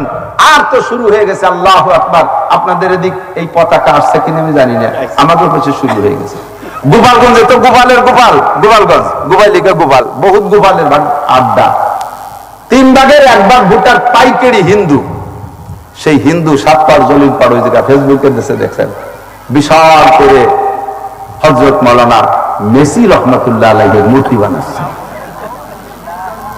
জোরে নাউজুবিল্লাহ, আস্তাগফিরুল্লাহ, লানাতুল্লাহি আলাইহিল কাযিবিন, লানাতুল্লাহি আলাল কাযিবিন। এই মুসলমান, যার যেটা ভালো লাগে সেটা চেন দিচ্ছেন। আমি বললে হয়তো আপনার কোন যে আঘাত লাগতে পারে, ভালো করে জানাই দেই, আমি কোন এত ফুটবল হারাম অত দেখবই না। তারপরও এই যে ইসরায়েল আর গাজা যুদ্ধ হয়েছে না, যারা সংবাদ দেখেন তারা একটু সাক্ষী দেন তো। এই গাজার পক্ষে, ফিলিস্তিনের পক্ষে আর্জেন্টিনা ছিল না ব্রাজিল ছিল? 100 বার ব্রাজিল ছিল। এই ব্রাজিল হারতে হারতে মাটির তলে যদি চলে যায়, তারে সমর্থন করতে বলতেছি না, মনের থেকে একটা টান আসেই যায়। সৌদি আরব যত আকাম করুক, ভারত আর সৌদি আরব ফুটবল খেলা হবে আর সেই জায়গায় আমি ভারতের পক্ষ নেব, হতেই পারে না। যতই সৌদি আরব খারাপ হোক, আমার নবীর দেশ। মুসলমানের নামের উপরে যে যেখান থেকে সমর্থন জানাবে, মুসলমানের নামের উপরে যে যেখান থেকে সমর্থন জানাবে, আমি তার আর মুসলমানদের সাথে বিপক্ষে, মুসলমানদের বিরোধিতা যে করবে, আমি তার চিরশত্রু, সে আমার চিরশত্রু। আল্লাহ নিজেই শিখে দিয়েছেন, লা তাত্তাখিযুল ইয়াহুদা ওয়ান নাসারা আউলিয়া। বাপের টাকা দিয়ে 500 গজ লম্বা পতাকা টানাইছো, ওই পতাকায় কাটি কেটে তোকে জানাজা কাফন দিয়ে তাই দিয়ে কবরে ফাটা দিয়ে বিনা হিসেবে ভেস্তে চলে যাবে। গুয়ার সামলা থাকে না লাঠির ঠেলায়, বাংলা কই বেলা দিছি একটা। পাছায় তেল মাখায় যাইও। ফিলিস্তিন গাজার নামে একটা পতাকা বাড়ি উড়াইতে পারলে না, মুসলমান হইয়া বাংলার জমিনে থেকে ফিলিস্তিন গাজার নামে একটা পতাকার মোহাব্বত হলো না। আর একটু ফুটবল খেলা রাতভর দেখবা, চোখের মালিককে একটু কন্যাকে ছিলেই নিয়ে যাবে। রাত্রে দাঁড়ায় দাঁড়ায় তাহাজ্জুদ পড়তে পারতে, টানা পড়িয়া তুমি টেলিভিশনের সামনে দাঁড়ায় রইছো। রাত্রে কোরআন শরীফ পড়তে পারতে, তা না পড়ে ফেসবুক খুলে, ইউটিউব খুলে, গুগল খুলে তার মধ্যে ঢুকে বসে রয়েছে। চোখের মালিককে কেড়ে নিয়ে যাবে, জবাব দেওয়া লাগবে। মা বোনরা ওই হয়ে গেছে, এখন রিটায়ার করে দিয়েছি সব কাজের থেকে, কিচ্ছু করা লাগতেছে না, দুধও খাওয়ানো লাগে না, বাচ্চাদেরকে ফিডার কিনে নিয়েছে। বাচ্চা ডেলিভারি দিতে যে কষ্ট, তাও বাদ পড়ে গেছে। বাচ্চা আসার সাথে সাথেই ভ্যান চালানো হোক, কিষেন কামলা দিয়ে আলা হোক না কেন, পয়সা গোছাতে তাহলে তাকে সিংটাকে বারো নিয়ে আসবে, বোর যাতে কষ্ট নয়। সব দিক দিয়ে রিটায়ার করে দিছি। এই অতিরিক্ত সময়টা তো কাজে লাগাতে হবে, তাই লাগায় যত আকাশের মধ্যে তখন এদিক তো নাইয়ে ঝামেলা। এরপরে যা করবি করবি, এই ফেসবুক দেখতে দেখতে, টিকটক খেলতে খেলতে, এরপরে চলে লাইনটা করে ফেলাইছে। 2-3টে ছেলেমেয়ের মা, সে 16-18 বছরের হুলার সাথে চলে যাচ্ছে। যখন কইছে উলাইকা কাল আনআম, এই মানুষগুলো পশুর মতো, তার মানে কুত্তর মতো। একটা পশুর উদাহরণ নাম দিলাম আর কি, কুত্তর মতো। কুত্তই শুনে চেতে গেছে। কি আমরা মানুষের মতো, মানুষ আমাদের মতো হতেই পারে না, এ কথা মানি না। কারণ আমাদের ঘরে তো বাচ্চা কাচ্চা হয়, কুকুরের বাচ্চা কাচ্চা হয়েছে না, এই যে শীতকালে তো হয়েছে, ওকে ডেলিভারি সিজন শেষ। একটা কুত্তর 3-4টে বাচ্চা, এই বাচ্চাগুলো যতদিন পর্যন্ত স্বনির্ভর হতে না পারে, আত্মরক্ষার ক্ষমতা অর্জন করতে না পারে, ইনকাম করে খাওয়া না শেখে বাচ্চারা, অতদিন পর্যন্ত মা ওই ছোট বাচ্চাকে ফেলে রেখে কোথাও যায় না। নাই তাদের একটা প্যাম্পাস, নাই তাদের একটা জ্যাকেট, নাই একটা গেঞ্জি জাঙ্গিয়া, নাই একটা কাঁথা, নাই তাদের ঘর বাড়ি, পরের খড়ের মাচার নিচে থাকে, সাইকাদার মধ্যে ওইগুলো নিয়ে থাকে কায়দা বাজারে। যত দামি দামি কুত্তই আসুক না কেন, ওই মহিলা কুত্তরে যদি ওই বাচ্চা কাচ্চা ছোট থাকতে কোনো প্রকার কল দিক আর মিস কল দিক, ও কিন্তু রিসিভ করে না। ওটা ধমক দেয়, আমার এই ছোট মোটো তুই কোন জায়গা যাবো, এগুলো এখনো কামাই রেখা আসে নাই। এরা বলো আগামী কাতি মাসে দেখা করিস, ও তারিখ দিয়ে দেয় 1 বছর পরে। কুত্তই কয় আমরা ছোট ছোট বাচ্চা কাচ্চা ফেলে রেখে কোথাও যাই না, আর মানব জাতি হইয়া দাম বাড়াইয়া, তোমরা আশরাফুল মখলুকাত করাইয়া, তোমরা ছোট ছোট দুধের বাচ্চা ফেলে 8 পয়সা ফেলাই তুইয়া লাইন করে চলে গেছে। কুত্তই কয় হুজুর এবার একটু ব্যাখ্যা আলাদা ভাবে কও। আমিও বললাম যে আল্লাহ এবার কি করা যায়, আল্লাহ তো করে দেওয়া আছে কোরআন শরীফে, বালহুম আদাল্লু, এই মানুষগুলো কুকুরের মতো নয়, কুকুরের চাইতে নিকৃষ্ট। আমি কুকুরে যা না পারে, শিয়ারে যা না পারে, শুয়ারে যা না পারে, গরুতে যায় না পারে, মানুষ হয়ে তাই করলি, তুই কোন স্বভাব নিয়ে, কোন আখলাক নিয়ে নিজের দুধের বাচ্চাগুলোকে ফেলে থুয়ে প্রেমের টানে চলে গেলি? এগুলো মানুষের চাইতে, কুকুরের চাইতে নিচে। কথা বলেন ঠিক ঠিক? কুকুরের চাইতে নিচে, ঠিক না? এই অ্যাক্সিডেন্ট গুলো ঘটতেছে কি কারণে? এক শ্রেণীর কুলাঙ্গার বেরোইছে, বদমাইশ, ফেসবুক গরম করতেছে, মৌলবীকে দুনিয়ার দোষ, এ দোষ সে দোষ। আরে এআই দিয়ে ছবি করে কি কি বানানো যায় সব আমরা বুঝি। এই যে এর ভিতরে মাঝে মাঝে তো সংবাদ দেখছি যে ডোনাল্ড ট্রাম্প, দেখি যে ডোনাল্ড ট্রাম্প এক করে এই বাংলাদেশের মহিষেরটা হয়েছে ডোনাল্ড ট্রাম্প।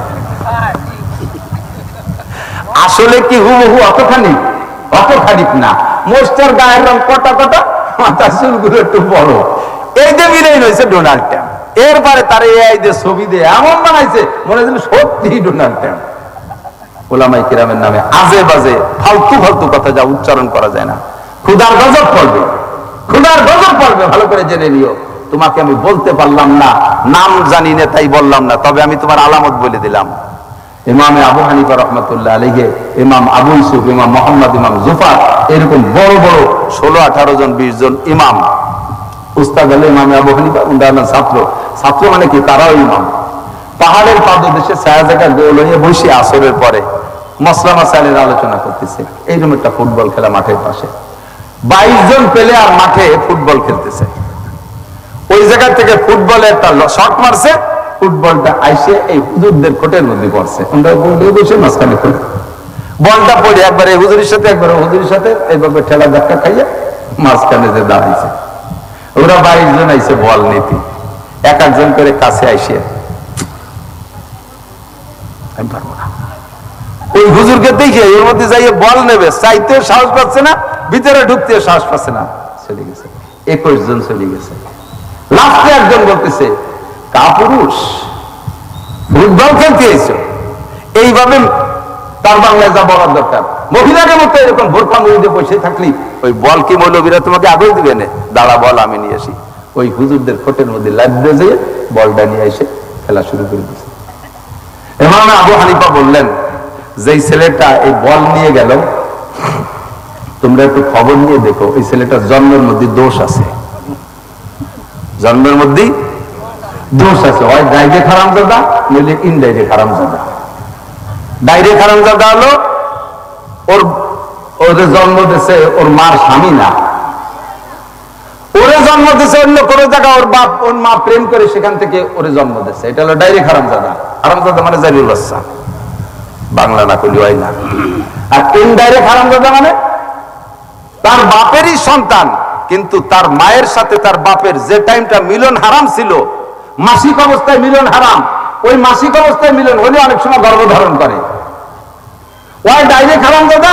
নইলে এইভাবে নিষিদ্ধ টাইমে মিলনের পরে এই সন্তান জন্ম নেছে, নইলে এত বড় উলামায়ে কিরামের ক্ষেত্রের ভিতরে থেকে এইভাবে বিয়াদবিমূলক আচরণ করে বল নিতে পারে না। খুঁজে দেখো, খুঁজে দেখো, জন্মের মধ্যে দোষ আছে। কয়েকদিন পরে ইমামদের মধ্যে একজন এসে বলছে, হুজুর পাইছি, এই সত্যি ডাইরেক্ট হারামজাদা না, ইনডাইরেক্ট হারামজাদা পাইছি। বলে কিভাবে? ওর বাপ আইছিল আমার কাছে মশালা শুনতে, যে হুজুর ঘটনা একটা ঘটে গেছে, কি ওর নফসের সাথে পারি নেই, এই তো হয়ে গেছে, আমার তো সন্দেহ হচ্ছে যে ওই মিলনেই সন্তান গর্ভধারণ করছে। এখন কি? এখন তো শরীয়ত তো বাচ্চা পেটে এসে গেলে বাচ্চার তো দোষ না, দোষ করছে তার মা বাপ। কাজেই এর জন্য তওবাতিল্লাহ ছাড়া আর কিছু, সৎকা মাত্রা দেওয়া ছাড়া আর কিছু কি করা যেতে পারে? এর জন্য কোনো বিচার আছে, পানিশমেন্টও শরীয়তে বরাদ্দ নেই। তো আমি পরে খবর নিলাম যে হুজুর ওই যে সেই ছেলেটা, ওই যে সেই ছেলেটা। কাজী উলামায়ে কিরাম ধর্ম, আল্লাহ, রসুল, কুরআন, হাদিস তথা সহিহ ইসলাম, দাওয়াত ও তাবলীগের এবং ইসলামী যে কোনো সংগঠনই হোক না কেন, উলামায়ে কিরাম তো পরিচালনা করে এই ইসলামী। তাই বলে হিজবুত তাওহীদ না, হিজবুত তাওহীদ পরিচালনা করে উলামায়ে কিরাম না। এই যে উলামায়ে কিরামদের সাথে যারা বেয়াদবি করতেছো, যারা ফেসবুক গরম করতেছো, যারা আজে বাজে লিখতেছো, আমার বিশ্বাস ডাইরেক্ট হারামজাদা নইলে তুই ইনডাইরেক্ট হারামজাদা। তোর বাপ ভরা ধানের ভিতরে পাকা ধানের ভিতরে নসিমন চালাইছে। ওদের সমর্থনে যাবেন না, সাবধান। খুব হিসাব করে কথা বলো, খুব সতর্কতার সাথে চলবে। এই যে যে চোখ নষ্ট করতেছে, কিসে সময় নষ্ট করতেছে, কথা বলেন ঠিক না? আল্লাহু আকবার। তো ইব্রাহিম আলাইহিস সালাতু ওয়াস সালাম ওনার 3 গুণের একটা ছিল সময় অপচয় করতেন না। আপনিও সময় অপচয় করেন না, সময়ের কাজে লাগান। ইগতানিম খামসান, 5টা জিনিসকে কাজে লাগান। গনিমত মনে করেন কবলা খামসিন, বিপরীত 5টা আসার আগে। 1 নম্বরে যুবক শাবাবাকা কাবলা হারামিক, তোমার যৌবন কালকে কাজে লাগাও বার্ধক্য আসার আগে। আহারে, আমার মা মারা গেছে রোজার আগে। আমার একটা দুয়ার ভান্ডার ছিল, আমি বলি আমার দুয়ার ভান্ডার। আমার মাকে আমি বললি না বলে আসতাম না। এই বিভিন্ন ভাবে আলেমুল আমা প্রচুর আইছে বাড়ি, তাকে সাথে কথা বলতে বলতে আমি চলে আসছি প্রায় 0.5 কিলোমিটার, মানে মাদ্রাসার কাছে গাড়িতে উঠবো। হঠাৎ করে মারে তো আমি বলে আসিনি, আমি ওই জায়গা ব্যাগ বক্তি ফিরে বাড়ি হেঁটে যেয়ে মারে বলে তারপরে আসতাম। এখন আমার মা নেই, আমার দোয়া নেওয়ার জায়গা নেই। তবে আর একটা দোয়ার ভান্ডার আল্লাহ আমাদের দিছে। আমার বড় ছেলেটার বয়স 28 বছর, প্রতিবন্ধী, কানেও শোনে, ভালো মন্দ বোঝে, খুব মায়া মহাব্বত, ভালো হলে খুশি হয়, কষ্টের কিছু খবর শুনলে সে কান্দে, সমস্যা আগে সে কান্নাকাটি করে। আমার কোনো খারাপ খবর শুনলেই সে কান্নাকাটি করে। উমরায় গেছি, শুনছে যে এখন যুদ্ধের বিমান বন্ধ হয়ে গেছে। আমি আসার আগ পর্যন্ত এই 13টা দিন ধরে কাঁদছে।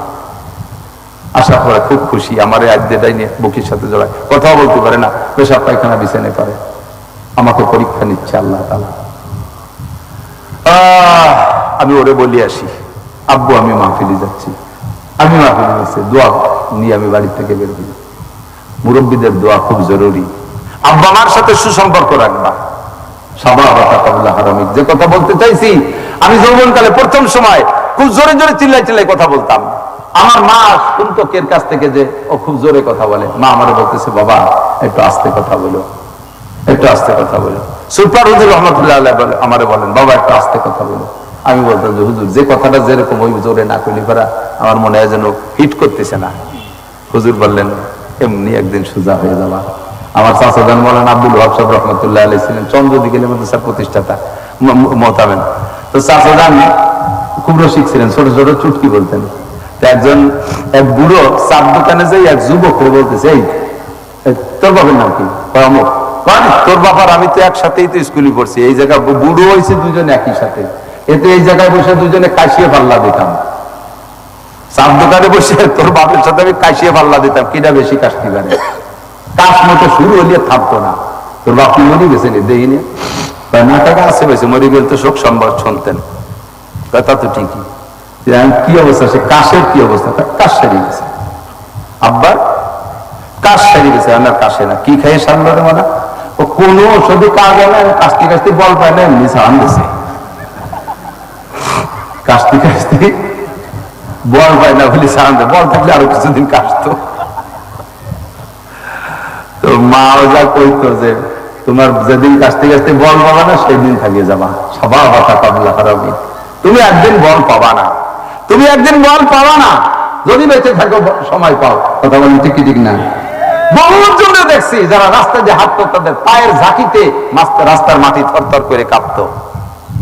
রাস্তা দিয়ে কে লুঙ্গিতে শব্দ হয় হাঁটলে, তারে পিছনে ফেলায় হাঁটতো না। 20 তারিখ এই পর্যন্ত খেলা হবে, তুমি যদি এই পর্যন্ত খেলা করতে, আশা করি ম্যাচ করবা না, রেডি টেডি হয়ে গেছে অনেক কিছু নিয়ে, সাবধান। এর ভিতরে যদি তুমি খেলা দেখা অবস্থায় মারা যাও, তাহলে কি জবাব দিবা? যৌবনকালে তুমি সারা রাত দাঁড়ায় যেমন খেলা দেখতে পারছো, যৌবনকালে ইচ্ছা করলে সারা রাত দাঁড়ায় তাহাজ্জুদের নামাজ পড়তে পারতে। যৌবনকালে তুমি বাইসাইকেল চালাইয়া উলাকান্দি ঠাকুর বাড়ি গেছো, গোপালগঞ্জের কাশিয়ারি, ইচ্ছা করলে যৌবনকালে বাইসাইকেল চালাই চরমোনায় যাইতে পারতিয়া, সরসিনে যাইতে পারতিয়া, তবলিগে যাইতে পারতে, টঙ্গী ইস্তেমায় যাইতে পারতে। বাকি তুমি গেছো, ও জায়গা মজা নাই, ও জায়গা আনন্দ নাই। দুনিয়ার আনন্দ বেশি দিন টেকবে না, সাবধান। বলতে যে অনেক সরে চলে গেছি, অনেক দূর সরে চলে গেছি। তাহলে এদিক তাকান। 1 নম্বরে সালাম, মনে আছে নাকি? সালামের সাথে যে কটা বলছি তো বলছি, মুআনাকায়ের সাথে বলছি, মুসাফাও বললাম, আমল করবো তো ইনশাআল্লাহ। একবার কে সাথে মুসাফা করে হাতে ঝাঁকি দিলে সগীরা গুনাহ ঝরে যায়, কোন সুবহানাল্লাহ। তাই বলে প্রেমিকার হাত ধরে ঝাঁকি দিলে সগীরা গুনাহ ঝরে, তাও ঝরে যায়। যে হুজুর কইছে মুসাফা করে যাই দিলে সগীরা গুনাহ, দর্শক কোন জায়গা তার কেয়ার করতে হবে না। একজনে মাথায় পাগড়ি বেঁধে নামাজ পড়তেছে, মুসল্লিটা তো হুজুর গরমের মধ্যে অত বড় খেতা বানছেন কে মাথায়? কয় যে শয়তান কি খেতা নিকে, তো পাগড়ি, লাভ কি? পাগড়ি বেঁধে নামাজ পড়লেই 70 গুণ নেকি হয়, যে কোনো একটা কাপড় দিয়ে পাগড়ি বেঁধে নামাজ পড়লে। ওকে যে এত বড় লাভ তো আমি বুঝিনি, কোনোদিন দৌড়িয়ে লুঙ্গিটা খুলে মাথা বেঁধে দিয়েছে। লুঙ্গি খুলে পাগড়ি বাঁধলে কি 70 গুণ সে হবে, খরচ সাইডে দিতে মাথা বাঁধছে পাগড়ি। খেয়াল রাখতে হবে আসলটা যেন ছুটে না যায়, কথা বলেন সব আবার টাকা হারাম। তাহলে 1 নম্বরে সালাম ঠিক রাখবেন, মুসাফা ধরবেন। কোন জায়গা ধরে জাকি দিলে স্বামী স্ত্রী দুইজনে নির্জন কক্ষে যে সর্বপ্রথম হাতে হাত দিয়ে মুসাফা করে জাকি দেবেন, সগীরা গুনাহ মাফ। দুইজনে নির্জন কক্ষে যাইয়া কুলাকুলি করে গলা জড়ায় ধরবেন, ছেলে মেয়ে নাই সব চলে গেছে, দুইজনে আছেন এই রূপে, গলা জড়ায় ধরবেন। বুড়ো হন আর বুড়ো হন আর যুবক হন, গলা জড়ায় ধরবেন। আল্লাহ পাক ফেরেশতাকে বলে ওই দুইজনের নূরের পর্দা দিয়ে ঘিরে দিয়ে তোমরা আরেক দিক ফিরে বসে খালি ওকে নামে নেকি লেখা। ওরা ফজর পর্যন্ত দুজন কি হলো ভিডিও দেখবা না, তোমরা মনে হবে তোরা নামাজ পড়তেছে, ওকে আমার নামে খালি নেকি লিখতে থাকবা। এক করে আল্লাহ বানাই বলছি না, আমি হাদিসের ইবারত বলতে পারতাম। সময় কম বলে আস্তে আস্তে কাটিয়ে চলে যাচ্ছে। তাহলে 2 নম্বর হলো আমরা সালামটা ঠিক রাখবো। তারপর আর শেষে যাই আসল টুক সাজাই বলার চেষ্টা করবো। হযরত আপনাদের কাহারও যদি স্বপ্নে খারাপ দেখেন, যে কোনো স্বপ্ন দোষ, স্বপ্ন দোষ মানে এক স্বপ্নের নাম স্বপ্ন দোষ, অথচ স্বপ্নে যত খারাপ দেখে সবগুলি তো দূষিত স্বপ্ন। আগুনি পুড়ে মরে যাচ্ছেন, স্বপ্নে দেখতেছেন, পানিতে ডুবে যাচ্ছেন, বাঘে দাবড়াচ্ছে, সাপে কামড়াচ্ছে, পুলিশি দাবড়াচ্ছে, এগুলো দূষিত স্বপ্ন না? তো এগে নামে স্বপ্ন দোষ না, স্বপ্ন দোষ খালি এক দোষের নাম স্বপ্ন দোষ। যাই হোক যেটাই হোক না কেন, পোলাপানের রাত্রি বিছান করে পেশাব করে, এটাও স্বপ্ন দোষ। এই ছোট পোলাপানের বিছানে পেশাব করে ঠেকানোর জন্য ডাক্তারি ওষুধ খায়, আবার হুজুরকে কাছে তাবিজ কবজে নেই। এই জায়গায় তাবিজ লাগবে না, সবচাইতে বড় কবিরাজ আপনি। আমি মাঝে মাঝে বলি সন্তানের জন্য সবচাইতে বড় কবিরাজ আব্বা মা। আব্বা মার চাইতে আব্দুল কাদের জিলানীও সন্তানের জন্য বড় কবিরাজ না।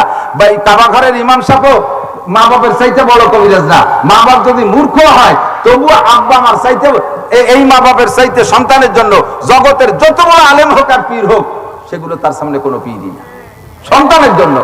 সন্তান যদি কান্নাকাটি করে, আমি বড় হুজুর আমারে ডেকে নিয়ে আসছেন, আপনার বাচ্চাটা কাঁদে, 2 ঘন্টা ওয়াজ করতে গেছে হাবাইয়ে, এর মধ্যে আইনে 10 হুজুর নামটুর একটা ভূত দিয়ে যান। আমার তো মিজাজ টেম্পারে গরম হয়ে গেছে 2 ঘন্টা ওয়াজ করতে এমনকি নানটু বল্টুরে ভূত দিয়ার মিজাজ আছে। ওদিকে ভূ একটা না দিলে আপনি জীবন করে সমালোচনা হুজুর দাও অহংকার করে একটা ভূ দিতি, ওইটাই না লাগতো। ভূ দিতে তো টাকা লাগে না, দায় থেকে ভূ একটা দিছি, কিচ্ছু করি নেই। কারণ আপনার ছেলে আপনার মেয়ে মরলিও বা কি, আমার বাঁচলি বা কি, এই দরদ আর আমার নেই। বাস্তব যেটা বলছি, এই দরদ তো আমার মধ্যে হয় না। কাজে আপনার ছেলের আমি ভূ দিতি, যে কিছু পড়লাম না পড়লাম সেটা আপনার দেখার বিষয় না, হুজুর এটা ভূ দিয়েছে। ঘন্টার পর ঘন্টা আলোচনা হবে, পালাক্রমে উলামায়ে কেরাম আসবে, সকলের বয়ানের সার সংক্ষেপ এই 2টা কথা, সৎ কাজের আদেশ আর অসৎ কাজের নিষেধ। তাহার গুলেরা রঙ্গ বয়ে দেগারাজ, প্রত্যেক ফুলের রং ও ঘেরান আলাদা। সব ফুলেরই যদি একই রং হইতো, একই ঘেরান হতো, তাহলে এত রকমারি ফুলের এত রং আমরা পাইতাম কোথায়? ফুল ও 1000 প্রকার, রং ও 1000 প্রকার, ঘেরানেরও পার্থক্য। তো উলামায়ে কেরাম ও যার যার ইচ্ছা মতো, যার যার পছন্দ মতো মৌজু বিষয়বস্তু খুঁজে, কোরআন হাদিসের ভিতরে সব আছে, সেখান থেকে বের করে আপনাদেরকে অনেক কথা শুনাইছেন। আরো বেঁচে থাকলে শুনবেন ইনশাআল্লাহ। আমি নামাজ সংক্রান্ত একটা আয়াত, একটা হাদিস পড়েছি। তার আগে আর 2টা কথা বলার ইচ্ছা করেছি। একটা হলো আদাবুল মুআশারাত, আর একটা হলো মুআমালাত। সংক্ষেপে সে দুটো সম্পর্কে কোনো দলিল আমি পড়ি নাই, উদ্দেশ্য আমার ওখানে যে, সেজন্য সেখান থেকেই আয়াত এবং হাদিস পেশ করেছি। সর্বপ্রথম মুআশারাত, এই বিষয়গুলোর টুকিটাকি হাদিসের কিতাব বলেন আর ফিকহের কিতাব বলেন, উলামায়ে কেরাম যত কিতাবাদি লিখেছেন, লেখার একটা তর্জ আছে। বাংলা বই পুস্তক যারা লেখে তাদের একটা নিয়ম আছে, প্রথম কি লিখবে, তারপরে কি লিখবে, তারপরে কোন বিষয়গুলো আসা উচিত, এভাবে হিসাব নিকেশ করে বাংলা ইংরেজি বই পুস্তক লেখা থাকে। তেমনি কোরআন হাদিস থেকে নির্যাস বের করে উলামায়ে কেরাম যে কিতাবগুলো লিখেছেন, হাজার হাজার লক্ষ লক্ষ অসংখ্য কিতাবাদি লেখা আছে। তো ইমামে বুখারী রহমাতুল্লাহ আলাইহির কিতাব লেখার পদ্ধতি হলো, উনি বুখারী শরীফ যেটা লিখছেন, এটা লিখছেন সর্বপ্রথম কাইফা কানা বাদুল ওহী। যেহেতু সামনে যা আলোচনা করা হলো সেটা হলো সাহেবে ওহী, ওহীওয়ালার বার্তা। পুরো বুখারী শরীফের ভিতরে নবী আলাইহিস সালামের হাদিস, আল্লাহর কালাম দিয়ে, আল্লাহর কালামকে ব্যাখ্যা দিয়ে নবী আলাইহিস সালাম যে কথাগুলো বলেছেন সেগুলো হলো হাদিস। এই আলোচনা করবেন। কাজেই সর্বপ্রথম উম্মতকে ওহী কি জিনিস এইটা বোঝানো দরকার। এই জন্য প্রথম শিরোনাম দিয়েছে কাইফা কানা বাদুল ওহী, ওহীর সূচনা কেমন ছিল, বিভিন্ন রকম ছিল। এ দিয়ে উনি কিতাব শুরু করছেন। এরপরে কত একটু আগাইয়া কাইফা কানা বাদুল ওহী শেষ করার পরে হুজুর এবার কিতাবুল ঈমান শুরু করেছেন। ঈমানটা যদি মজবুত হয়, ঈমান যদি ঠিক হয়, তাহলে সামনের কথাগুলো বিশ্বাস করবে, আর ঈমান না থাকলে তো সামনের কথা বিশ্বাস করবে। কাজে ঈমান সংক্রান্ত আলোচনা, ঈমানের পরে ইলমের আলোচনা, কি শিখবেন, কি দরকার, ইলমের গুরুত্ব কি, এভাবে উনি শিরোনাম তৈরি করে করে লিখেছেন। প্রত্যেকটা কিতাবের লেখকের এক একটা তর্জ আছে। তা আহসানুল ফতোয়া একটা কিতাব আছে, ও কিতাব 9 খণ্ড হয়েছে, 9টা ভলিউম। তো উনি ফতোয়া লেখা শুরু করছেন সেখান থেকে সিস্টেম এভাবেই ঈমানের চ্যাপ্টার আগে রাখছে, এরপরে কিতাবুত তাহারা, এরপরে কিতাবুস সালাত, পবিত্রতার চ্যাপ্টার, তারপরে আসছে নামাজ সংক্রান্ত, এরপরে একের পর এক বহু মাসালা উনি লিখেছেন। এত বড় কিতাব। তো এরপরে লেখার পরে ওনার কিতাব সম্পূর্ণ হয়ে গেছে, এরপরে বিক্ষিপ্ত ভাবে মাসালা আসা শুরু হয়ে গেছে। এক এক জায়গাতে এক একটা জিজ্ঞেস করে, তরতিবের সাথে যা লেখা তা লেখা হয়ে গেছে। এরপরে এলোমেলো ভাবে যে মাসালাগুলো আসতেছে সেটার কিতাবের ওই সব জায়গা সেট করার সুযোগ নেই। এজন্য ওই মাসালাগুলো লেখছে 2টে খণ্ডে, প্রথম খণ্ড এবং নবম খণ্ড বা অষ্টম খণ্ড। এই কিতাবের শুরুতে দেশে বাবুল হজরে ওয়াল ইবাহা, হজরে ওয়াল ইবাহা, তার মানে বৈধ অবৈধতা সম্পর্কে, আদেশ নিষেধ সম্পর্কে বিভিন্ন প্রকারের মাসালা। তো আমিও সেরকম এই বিক্ষিপ্ত ভাবে কিছু কথা বলবো বিদায় আসল আলোচনার আগে 2টা মজমুনকে আমি সামনে রাখছি। একটা হলো কিতাবুল মুআশারাত, বিষয়টা সকলেরই জানার বিষয়। ছোট হন, বড় হন, বৃদ্ধ হন, যুবক হন, নারী হন, পুরুষ হন, শিক্ষিত অশিক্ষিত, মূর্খ, মাস্টার, ডাক্তার, ইঞ্জিনিয়ার, আলেম, পাবলিক, মৌলভী, পাবলিক, যে যাই আছে না কেন সকলের। আশরাফ আলী থানভী রহমাতুল্লাহ আলাইহি এই উপলক্ষে ছোট্ট একটা রিসালা লেখছে, কিতাবুল মুআশারাত।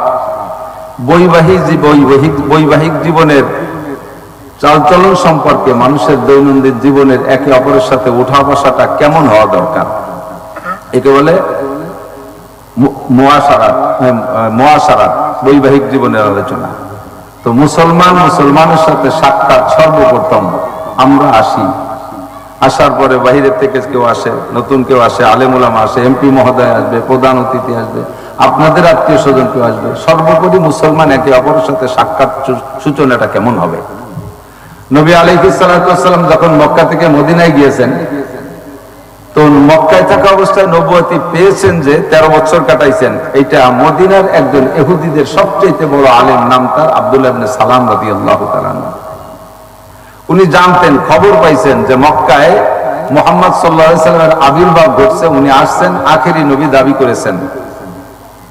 তো উনি ইচ্ছা করলে, উনি তাওরাতের ভিতরে পড়েছেন আখেরি নবীর যে আলামত, যে নিদর্শনগুলি পড়েছেন, উনি আসবেন, এগুলো ওনার সব জানা আছে। তাওরাতের বহুত বড় আলেম ছিলেন ইহুদি। জানা সত্ত্বেও উনি মদিনা থেকে মক্কায় যান নাই হুজুরের সাথে সাক্ষাৎ করতে, মদিনায় রয়ে গেছে। উনি অপেক্ষায় আছে যে আমি তাওরাতের ভিতরে, ইকো দিও না, মাইক ইকো দিও না, অপারেটররা কই গেল, সাউন্ড বেশি, আবার চতুর্দিকে বিল্ডিং, ইকো দিলে আবার প্রতিধ্বনি বেশি হয়ে যায়, কথা বোঝা যায় না। তো ওনার জানা আছে, কেন জান নাই, ওনার জানা আছে যে আখেরি নবী যিনি হবেন, তাওরাতের ভিতরে উনি পাইছেন, তিনি মক্কি জিন্দেগিতে গোটা জিন্দেগি শেষ করতে পারবেন না, তার কওমের নির্যাতনে এক সময় তাকে মদিনায় হিজরত করে আসতে হবে। তো উনি যদি সত্য নবী হন তাহলে অবশ্যই মক্কা থেকে মদিনায় আসবে। আমি যদি বেঁচে থাকি তাহলে মদিনায় আসার পরে আমার প্রমাণে একটা মিলে যাবে যে উনি সত্য নবী, উনি হিজরত করে চলে আসছে, তখন ওনার সাথে সাক্ষাৎ করব। এই জন্য উনি মদিনা থেকে কখনো মক্কায় যান নাই। তো হুজুর আলাইহিস সালাতু ওয়াস সালাম যখন নবুয়তি পাক 13 বছর পরে মক্কা থেকে মদিনায় হিজরত করে আসলেন, সর্বপ্রথম আসছেন কুবায়। কুবায় এসে ওখানে 1 সপ্তাহ অবস্থান করেছেন। যারা হাজী সাহেব আছেন তারা গিয়েছেন কুবা মসজিদে, দেখেছেন। তো ওখানে 1 সপ্তাহ থাকার পরে ওখানে একটা মসজিদও নির্মাণ করলেন, কুবা মসজিদ, যেটা এখন আছে, হুজুর সাল্লাল্লাহু আলাইহি ওয়াসাল্লামের হাতের তৈরি মসজিদ। সেখানে 1 সপ্তাহ থাকার পরে শুক্রবারে কুবা থেকে মদিনার দিকে রওনা দিয়েছেন, সাহাবায়ে কেরাম সাথে আছেন। আব্দুল্লাহ ইবনে সালাম কুবা থেকে, হুজুর যে কুবায় আসছেন, মদিনা থেকে মসজিদে নববী থেকে কুবা মাত্র 3 কিলোমিটার, ইচ্ছে করলে সেখানেও যেতে পারতেন, উনি তাও যান নাই। উনি, এটা ওনার পরীক্ষা, উনি তাওরাতের ভিতরে পড়েছেন হিজরত করে প্রথমে মদিনায় আসবে না, উনি আগে আসবে কুবায়, এরপরে আসবে মদিনায়। তো সত্য নবী হলে তাহলে উনি মদিনায় আসবে, সাক্ষাৎ ওখানে হবে, কুবায় যান নাই। তো কুবার থেকে হুজুর মদিনায় আসার পথে, মাঝ পথে আসলে জিবরিল আলাইহিস সালাম, ফাঁকা জায়গা, তখন তো মসজিদ কোথাও নেই, আর কোথাও মসজিদ নেই, কুবা মাত্র ভিত্তি করে চলে আসছে, ঘরও ভালো করে আসতে পারেন নাই। মাঝ পথে আসলে জিবরিল আলাইহিস সালাম বলছেন যে হুজুর, এখন থেকে জুমার নামাজ নামে আলাদা একটা নামাজ ফরজ করা হয়েছে, এটা জোহরের সময়, জোহরের নামাজ বাদ রেখে জুমা পড়তে হবে। সাহাবায়ে কেরামদেরকে নিয়ে হুজুর সিস্টেম শিখাইতেছে, জিবরাইল ফাঁকা জায়গায় জুমার নামাজ আদায় করলেন খুতবা দিয়ে। এরপরে আসলেন মদিনায়। মদিনায় এসে সর্বপ্রথম তো ঘর বাড়ি কিচ্ছু নাই, হযরত আবু আইয়ুব আনসারী রাদিয়াল্লাহু তাআলা আনহুর বাড়িতে অবস্থান নিয়েছেন বসবাসের জন্য প্রাথমিকভাবে। তো আবু আইয়ুব আনসারী রাদিয়াল্লাহু তাআলা আনহুর বাড়িতে যখন হুজুর বসা, তখন দলে দলে সাহাবা যারা আগে থেকে কলেমা পড়ে ইসলাম গ্রহণ করেছে, এবং মক্কা থেকে হুজুর আসার আগেও অনেক সাহাবা হিজরত করে মদিনায় চলে এসেছেন। হযরত উসমান আসছেন, হযরত ওমর আগে চলে আসছেন, আবু বকর পিছিয়ে ছিলেন, আলীও পিছিয়ে ছিলেন। সব সাহাবা হুজুরের কাছে আসতেছেন, আর বিভিন্ন এলাকা থেকে নবীকে ট্রাই করার জন্য, সত্য নবী কিনা বোঝার জন্য অনেকে আসতেছে। তো আব্দুল্লাহ ইবনে সালাম বলেন, আমিও আসলাম। এসে সামনে বসে আমি মনে মনে প্ল্যান করছি 3টে প্রশ্ন করব। যদি আমার এই প্রশ্ন 3টের জবাব দিতে পারে, তাহলে বুঝবো উনি সত্য নবী, আর ওনার কাছে কলেমা পড়া যাবে, উনি সেই আখেরি নবী হবেন। তো আব্দুল্লাহ ইবনে সালাম পরে বলতেছেন, আমি হুজুরের সামনে এসে বইসা হুজুরের চেহারার দিক তাকাইয়া সে প্রশ্ন 3টে ভুলে গেছি। বলবেন সুবহানাল্লাহ। আমার ইয়াকিন হয়ে গেছে, বিশ্বাস হয়ে গেছে, এই চেহারার মানুষ মিথ্যা নবীর দাবিদার হতে পারে না। আয-যাহিরু তাদুল্লু আলাল বাতিন, বাহ্যিক অবস্থাটা অনেক সময় ভিতরের অবস্থাকে প্রমাণ করে। যার ভিতরে যা আছে এটা চেহারার ভিতরে ফুটে ওঠে। দেখবেন চোরকে দেখলে চেনা যায়, চোখে ঘন টিবরি মারে। ডাকাত দেখলে বোঝা যায়, চোখগুলো একটু গোড়া গোড়া বড় বড় হয়।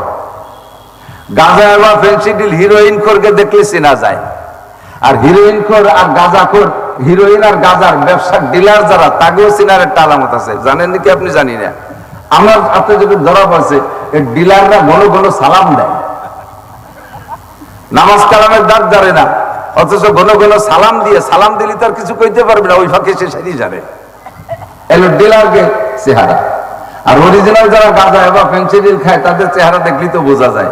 নকনকে 16, 18, 20 বছরের ছেলেরা হবে বাচ্চা হাতির মতো তেল তেলে, আর এরা আমাদের মতো বুড়ো মানুষের মতো শুকোই একেবারে বাড়ালি বেড়ে গেছে, ফাঁসা চামড়াও ঝুলিয়ে গেছে, প্যান্ট ফাঁসা যে বারোই চলে যাচ্ছে, তা ধরিয়ে রাখার মতো কিছু নেই। একা একা হাঁটতে পারেন না, ঢোল খায়, 3-4 জন এরকম থইল ধরে এরকম জাকি দেয়, আর ঢোল হাঁটে। এগুলো হলো গাঁজা খোর গেছে চেহারা। নুসকে চেহারা দেখলেও টের পাওয়া যায়, চেহারার ভিতরে নূর থাকে না। তা যাহিরু তাদুল্লু আলাল বাতিন, বাহ্যিক অবস্থাটা ভিতরের অবস্থাকে প্রমাণ করে। আব্দুল্লাহ ইবনে সালাম বলতেছেন, হুজুরকে যে আমি প্রশ্ন করব যে উনি সত্য নবী না মিথ্যা নবী, উনার সামনে যাইয়া দেখি আমার সব হারাই গেছে, আমার শতভাগ ইয়াকিন হয়ে গেছে এই ব্যক্তি কখনো মিথ্যাবাদী হতে পারে। তখনই আমি আর কাল বিলম্ব না কইরা কলেমা পড়ার সিদ্ধান্ত নিয়েছি। তারপরও পড়ি নেই, ওনার কাছে বায়াত হই নাই। তো প্রথম যেদিন গেলাম প্রশ্ন করবো, তা তো ভুলেই গেছি, কিন্তু কলেমাও পড়ি নাই। তবে ওনার সামনে বসে ওনার যে কথাগুলো শুনেছি, এই কথাগুলোতে আমাকে খুব কিনে নিয়েছে, আমাকে কিনে ফেলাইছে। সর্বপ্রথম উনি মদিনায় যে 5টি কথা বলেছেন, একেবারে মদিনায় যাই আবু আইয়ুব আনসারী বাড়ি, সব সাহাবা বসে, মেলা লম্বা ওয়াজ করে নাই। আমাদের সবার তো ওয়াজও লম্বা হবে, শুনবো, অনেকক্ষণ আনন্দ পাবো, মজা পাবো, আবার মাঝে মাঝে বক্তার ভুল হলে লুকমাও দেবো, ইত্যাদি প্ল্যান নিয়ে আমরা বসি। তো সাহাবায়ে কেরামদের স্বভাবও অনেক শুনতে চাইতেন না। এক সাহাবা এসে বলতেছেন, ইয়া রাসূলুল্লাহ আল্লিমনিল উযু, হুজুর আমাকে ওযু শিখাই দেন। হুজুর তার ওযু শিখাই দিলেন। ওযুতে তো মেলা কিছু না, ওযুর খরচ কয়টি? জানেন কয়টি ওযুর ফরজ? কয়টি? 4টি। গোসলে ফরজ একটু ওযুতে 4 ফরজ, আর এত বড় গোসলে মোটে 3 ফরজ।